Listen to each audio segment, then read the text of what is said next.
திருப்பெரும்புத்தூர் பாராளுமன்ற உறுப்பினர் டி.ஆர். பாலு அவர்களை ஆதரித்து வளசரவாக்கம் மற்றும் ராமாபுரம் பகுதியில் இந்தியா கூட்டணி தேர்தல் பணிமனைகளை சட்டமன்ற உறுப்பினர் கணபதி பங்கேற்று திறந்து வைத்து ஆலோசனைகள் வழங்கினார்.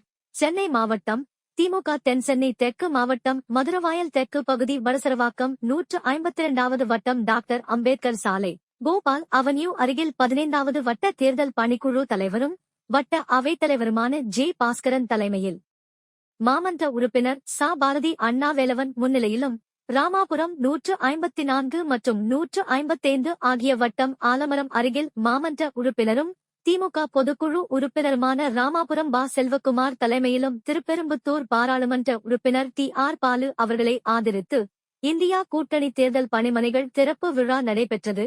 இதில் சட்டமன்ற உறுப்பினரும் தெற்கு பகுதி செயலாளரும் காரம்பாக்கம் கணபதி பங்கேற்று திறந்து வைத்து ஆலோசனைகள் வழங்கினார். உடன் மண்டல குழு தலைவரும் மதுரவாயல் வடக்கு பகுதி செயலாளர் நொளம்பூர் வே. ராஜன், 152வது வட்ட செயலாளர் பாஸ்கர், 155வது வட்ட செயலாளர் ராதாசெல்வம் மற்றும் மதுரவாயல் தெற்கு பகுதி கட்சி நிர்வாகிகள், பொதுக்குழு உறுப்பினர்கள், பகுதிக்குட்பட்ட வட்ட கழக செயலாளர்கள், மாவட்ட கழக பிரதிநிதிகள், பிற அணி நிர்வாகிகள், இந்தியா கூட்டணி கட்சி நிர்வாகிகள் பங்கேற்றனர். மோடி அரசு வீட்டுக்கு அனுப்பப்பட வேண்டும். மீண்டும் அரசியல் வரலாற்றிலே மோடி போன்ற ஒரு மனிதரை இந்திய திருநாடு மட்டுமல்ல உலக நாடுகளில் எந்த நாடுமே இப்படிப்பட்ட ஒரு மனிதரை ஒரு அரசியல் இயக்கத்தில் இருக்கக்கூடாது என்ற நிலையை இன்றைக்கு உருவாக்கி இருக்கிறார் மோடி அவர்கள்.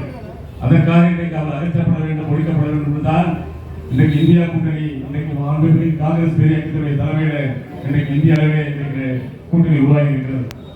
தமிழகத்தை பொறுத்தவரையில் மாண்புமிகு நம்முடைய தமிழ்நாட்டுடைய முதலமைச்சர் அண்ணன் தளபதி அவர்கள் எடுத்த முயற்சியின் காரணமாக அவருடைய திமுக தலைமையின்